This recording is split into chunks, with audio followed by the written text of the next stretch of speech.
Welcome to a new edition of the podcast, Opening Up in Lockdown.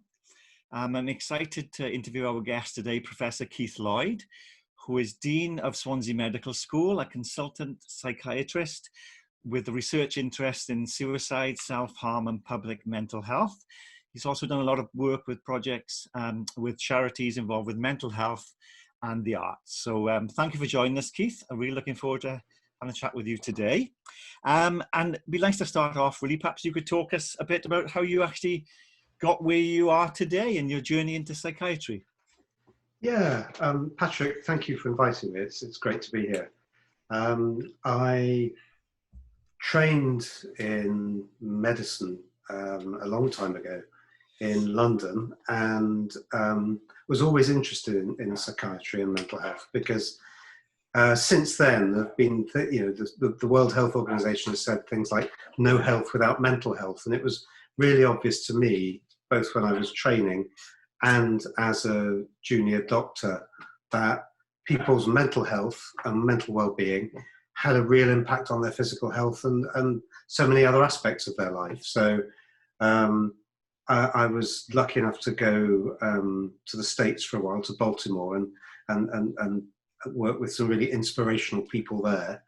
And that got me interested in both psychiatry and psychotherapy at the time. So, and I've just followed that course ever since, really. And here I am.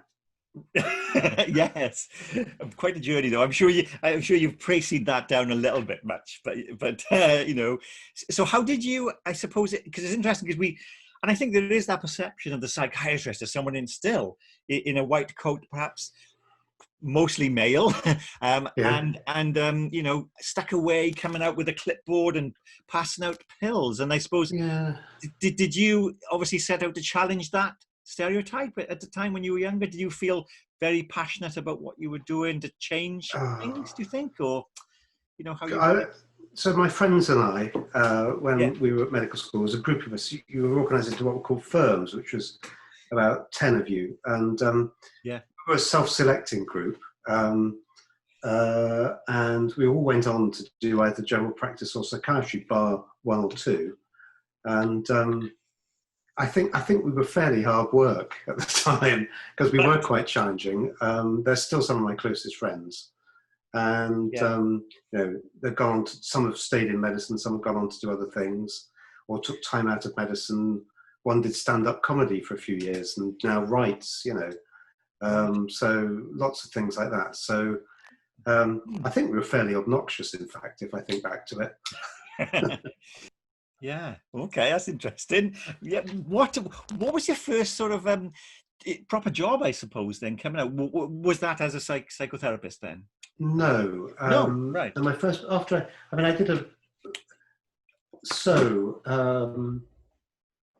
I kind of had my first proper job. Yeah, not an improper job.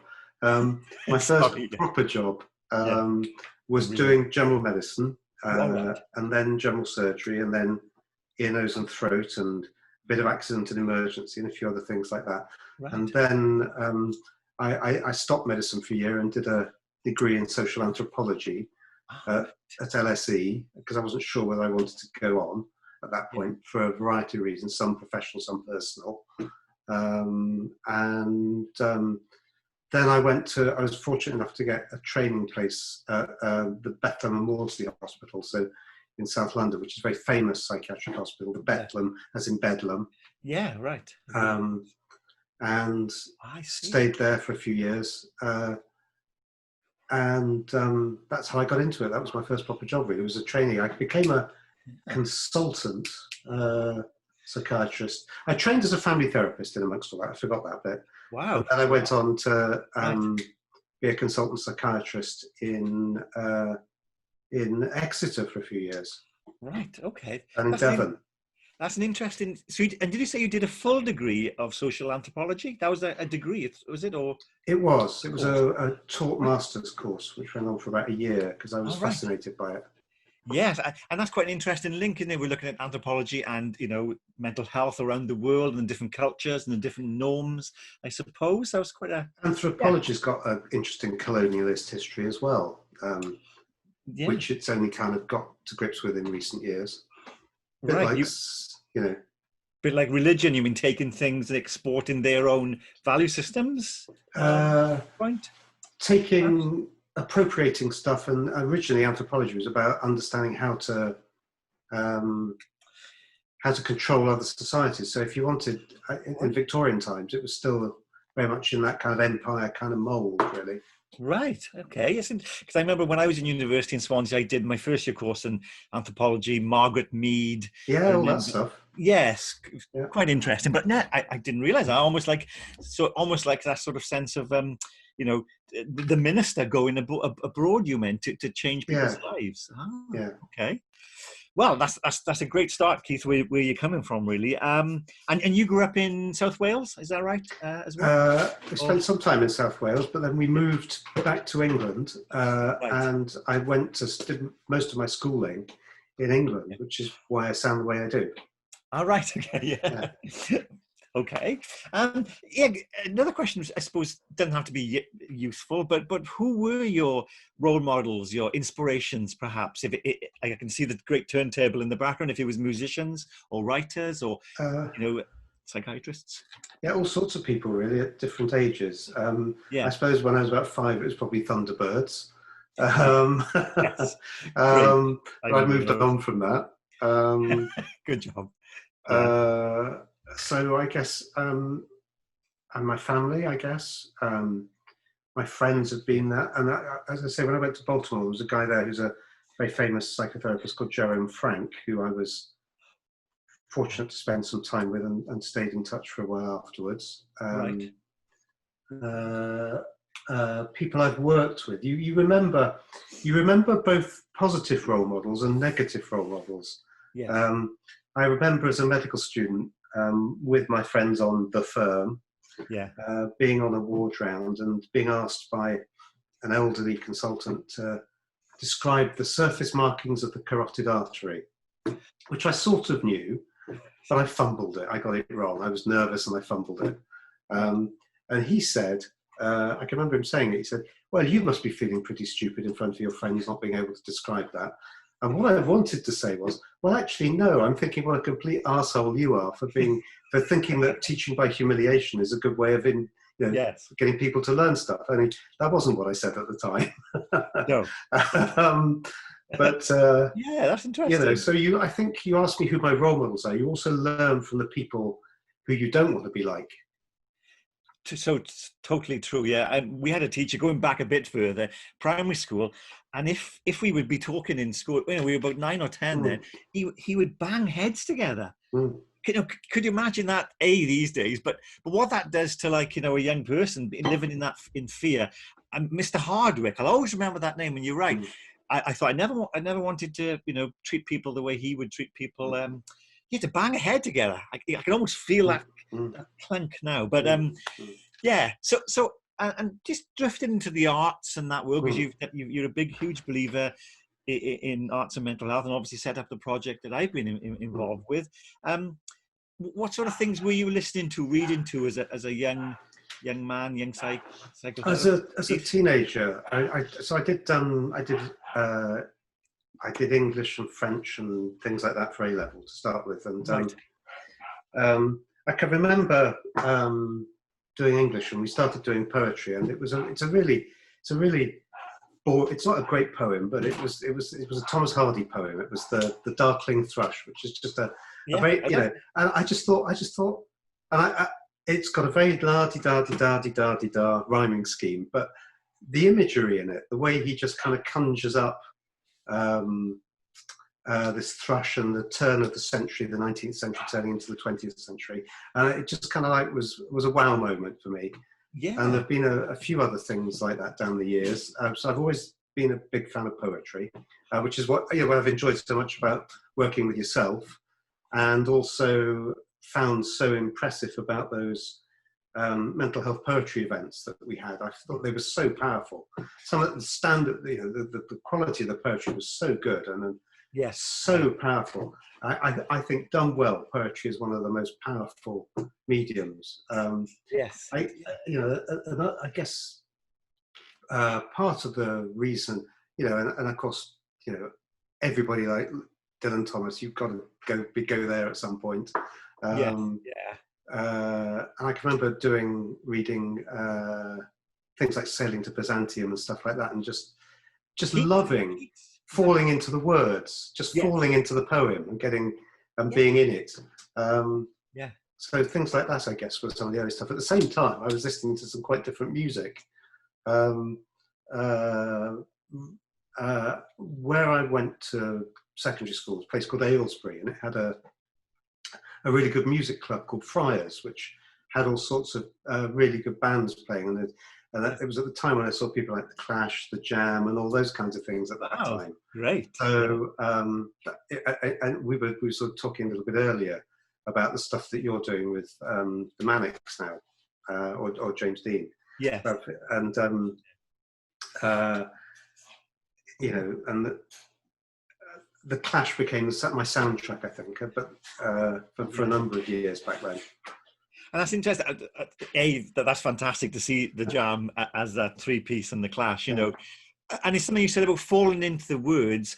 And I think it's the same with music. Sometimes it's like you just gravitate towards something which touches you. You can't even explain it sometimes, and it just connects, doesn't it? I think that's the beauty. Because I'm always cautious, perhaps, not to go in as a poetry therapist, but to let poetry sometimes be a therapeutic tool for us, you know, but without trying to be too preachy. Because, like you said, during the Clash, I still love that first album cover, the first album. I know the one.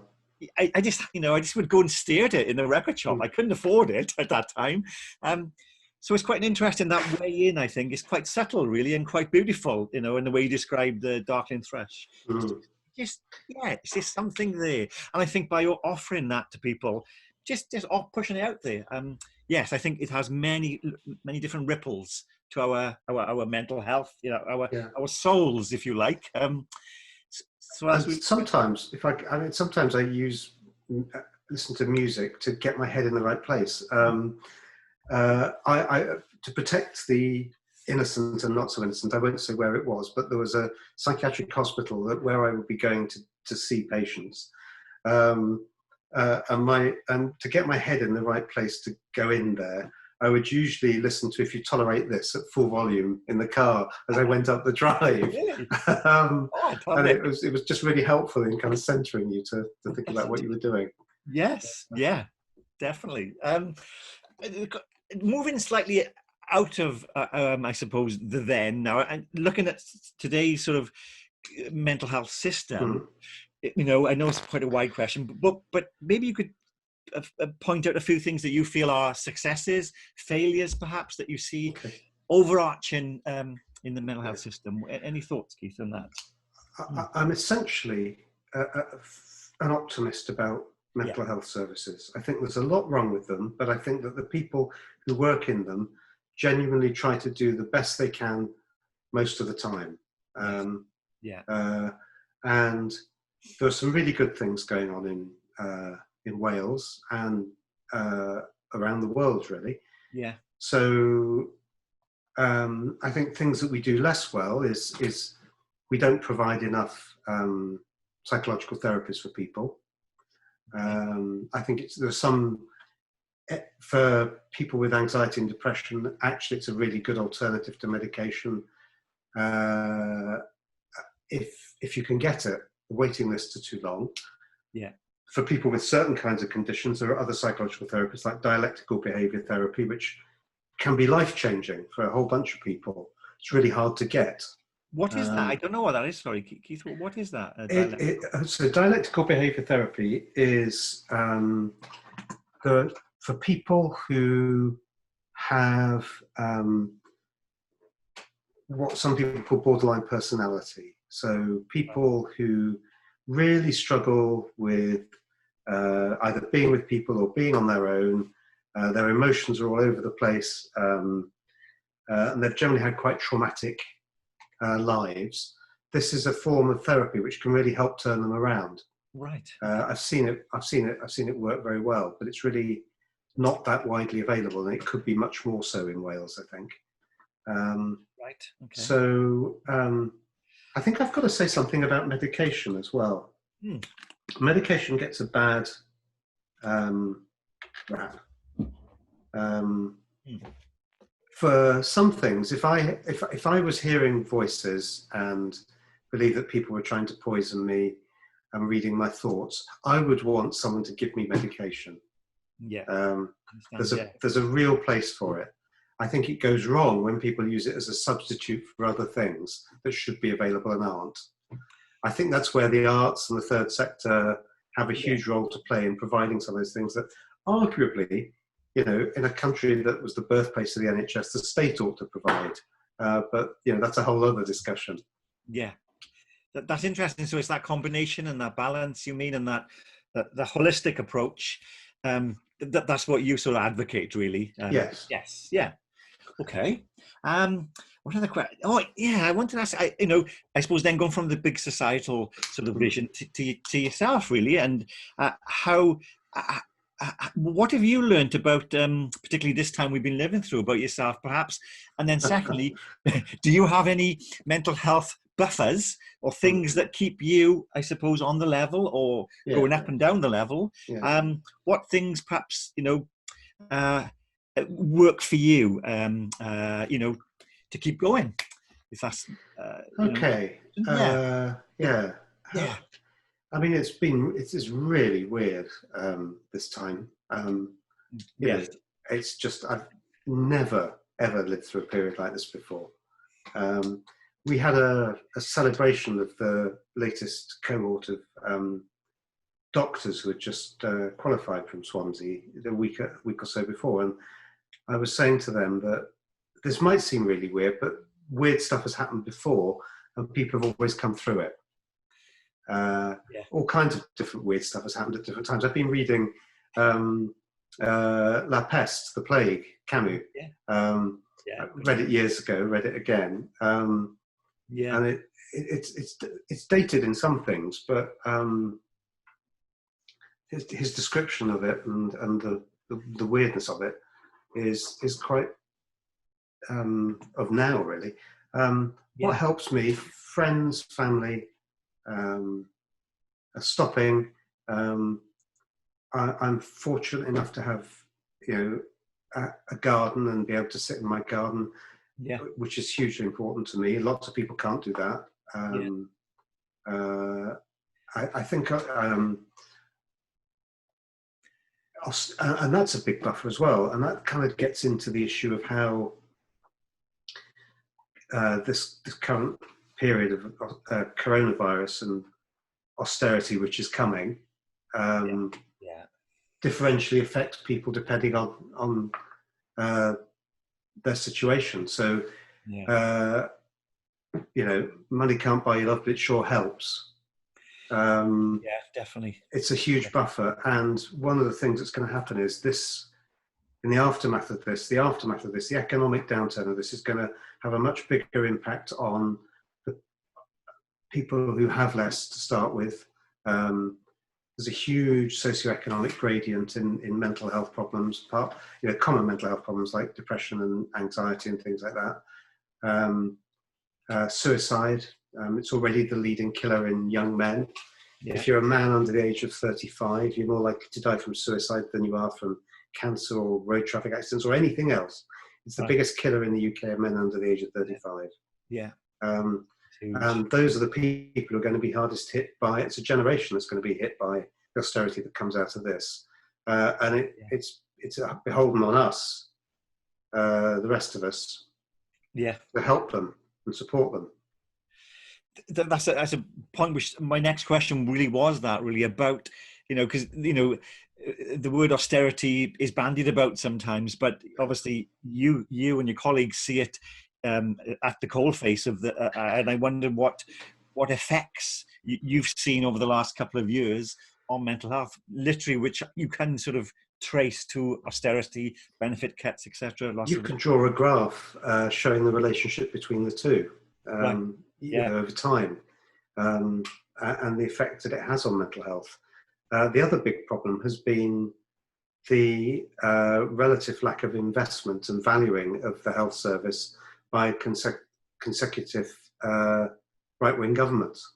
Yes, and then saying, oh, we're going to pump billions in, but does it ever reach where it should? It's hard to track it sometimes, I suppose, isn't it? Where it ends up, these huge figures of money that is bandied around. Well, I suspect that the money, this gets us into another thing about mental health. It's a double whammy, really, because poverty is bad for your mental health.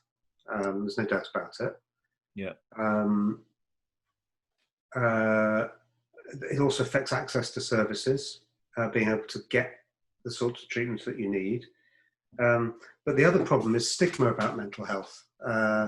And it's something we've spoken about before, and which is in, it's in some of your work. I've heard you talk about it. Yeah. How people are now okay to talk about cancer in a way they're still embarrassed to talk about mental health. And until, particularly men again, we're really bad at talking about, our mental ill health. We're not good at it. Women are much better. We're a bit rubbish at that, in fact. And I think that one of the most important things we can all do is to help mainstream talking about mental health. Do you think that I've thought about this recently a lot, celebrity endorsements, if that's the right word, or celebrities coming out and talking about mental health. Do you think that helps widen the debate and open up the dialogue, particularly with men, do you think? If they're authentic, right. If they're authentic, I think people can see through it. If people are just kind of grandstanding and getting on a bandwagon. I've seen some quite moving things that people have said. So I think it helps. The more people are prepared to stand up and be counted, the better, really. And do you think the barriers to men opening up, sharing feelings, etc., goes right back to early days within family structures, schooling, peer pressure? Do you think we need to go right back to those moments in life to challenge it? I don't know. Maybe it's a generational thing. Maybe the optimist in me says that younger people might be better at it than us. I don't know. Seeing some scenes of down in, I know this wasn't talking about mental health, but it was in down Bridgend way, scenes of it. It was a huge fight down there. I don't know if you saw that. Males. Ogmore, wasn't it? Sorry? Yeah. Ogmore? That's right. Yes, exactly. Yeah. I was watching that, and it was like, as if David Attenborough was going to, appear there and say, "Here we have this specimen," and I just thought, where's this suppressed anger and rage and shirts off? And I don't know. And I've got three young men as sons, and I worry immensely. I'm not totally sure if they are as open. I think there's a huge amount of pressure still there. What do they say? What do they say? Well, again, it's almost like there's a fear of opening up, of being ridiculed, or being, it's that sense of being vulnerable. I think you click on Twitter and it seems everyone's sharing their feelings, but then what's real life then? Well, that's not real, is it? It's not, but for an 18-year-old, perhaps that becomes real. So then I think, it's quite a strange, situation to observe, perhaps. I take that back. You're absolutely right. That is a whole reality for people, and the mental health aspects of the online world is a really interesting thing as well. Yes. Cyberbullying is a real thing. Yeah. And that whole sense of instant perfection, that you can tweak your photographs and in Instagram profile, because everyone looks so perfect there. Again, the dichotomy between reality and social media, which must play on people's mental health. Facebook is, I think, the worst for that. But I'm reliably informed that no young person would be seen dead on Facebook. So because of it's something that old people do. Yes. Again, I came off there because I could not face everyone putting a picture of a cup of coffee, and it was as if they had landed on the moon every day. These things of sort of it was the false personal perfection that was in there. People's lives were always perfect in there, and it's just like, wow. Yes. Where Yeah, is the space for people to say they're weak and vulnerable in that environment? that's very true, isn't it, Keith? That's right. Mm. Yeah, so maybe that does filter through. Mm. Yeah, what was that question? Sorry, I've gone off the subject there. That was Austerity we started on, I think. sorry. Yes, yeah, the austerity, and I think I so agree, and I see it. I walk up the streets of the valleys, and it's Mm. just. Yeah, with all the Yeah. Sunday shops that were there 1 minute ago and have all gone now, and Mm. libraries are closed. Obviously, we don't know when they're going to open. I don't know where people can congregate So, anymore. but they're the glue as well that holds societies together. Yeah. Yes. And that glue has gone, and that's austerity. Yes. And that really started in the 80s, and it's just kept going. And it's accelerated in the noughties, I think. Yes, and that famous statement, isn't it? There's no such thing as society, as Mrs. Thatcher said, and yet now it's strange how the government has been forced to push. I think we heard today 1.7 billion going into the arts, which is almost like a state socialism type of thing. Well, I think there is such a thing as society, isn't it? Yes, which is what perhaps we're talking about. Right? Yeah. Well. Okay. Where's that going? My next question. This came to my mind when I was thinking about chatting with yourself. Was do you think we are over medicalizing normal facets of being human, and particularly with children? So it goes back to the social digital media, etc. What's your thoughts on that, Keith? Yeah, no, I think that's a really, really interesting question. Are we over medicalizing? If you think of the number of people who, on the one hand, if you think of the number of people these days young people who get diagnosed with either autistic spectrum, right, or with attention deficit disorder, where's that come from? On the other hand, it might have been that it was completely under-recognized. The downside is that for one of them, attention deficit, you take really dangerous drugs. You take amphetamines. Yes, right. As a child, yes. So do we over medicalize? So it's probably wrong.